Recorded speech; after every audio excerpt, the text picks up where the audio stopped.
Welcome.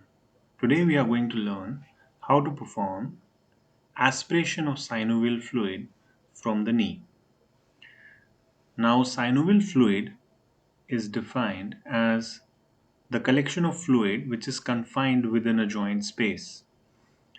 It acts as a joint space lubricant of the articular cartilage and nutrient source through diffusion for surrounding structures like cartilage, meniscus, and labrum.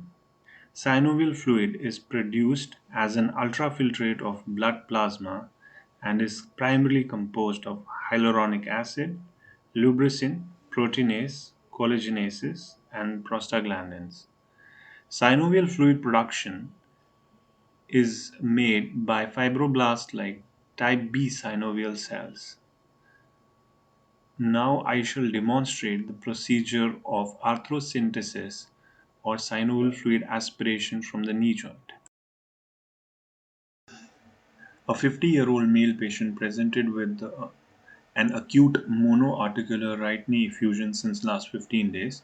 So we thought of doing a synovial fluid aspiration of the knee. Here you can see a lot of swelling is there in the suprapatellar area of the knee. It was giving a lot of discomfort. So the procedure of synovial fluid aspiration will serve two purposes.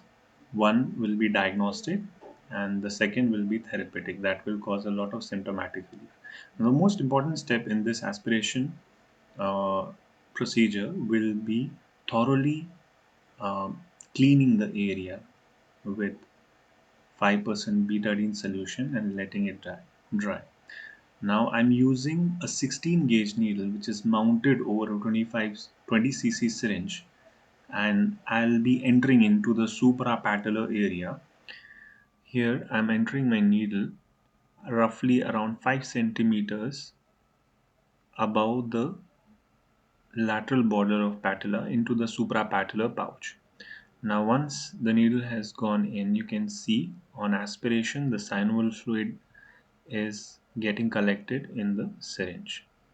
The color of the synovial fluid is straw colored, and here I'm using another syringe to aspirate more of synovial fluid. So one important tip is that we have to hold the needle firmly. So here you can see in the video that with my right hand I'm stabilizing the needle with my thumb and my index finger, and with the left hand I'm aspirating the syringe.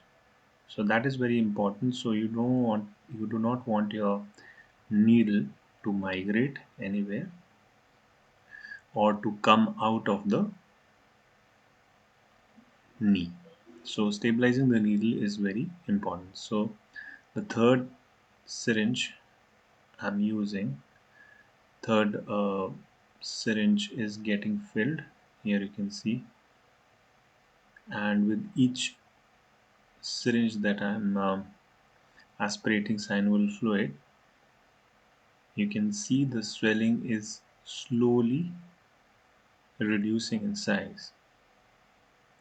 So this is the fourth syringe I'm using to aspirate the synovial fluid.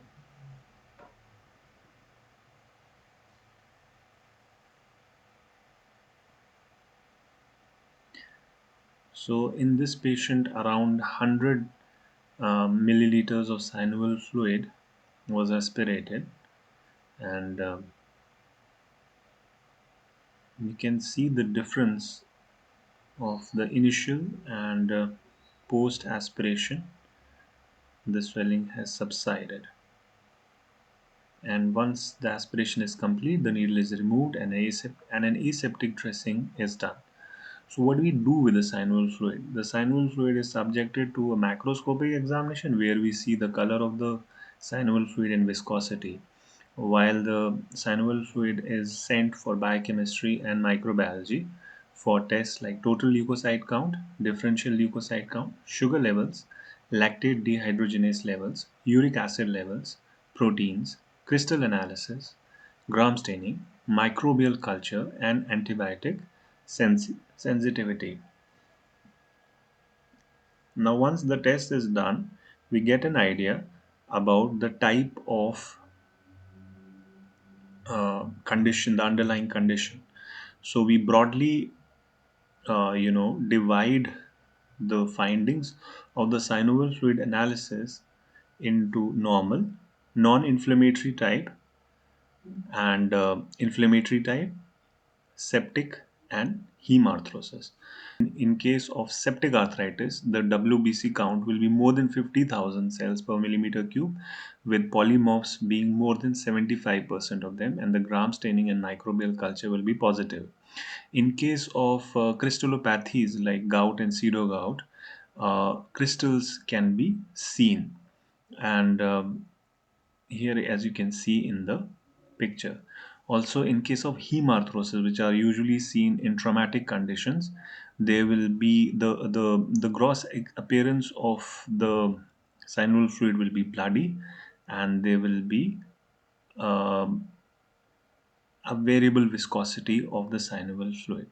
You can see the video of the traumatic knee fusion, in which an arthrocentesis is being done by pressing on the I button. So based on the test, we can divide and give a diagnosis of the underlying pathology. I hope you liked the video.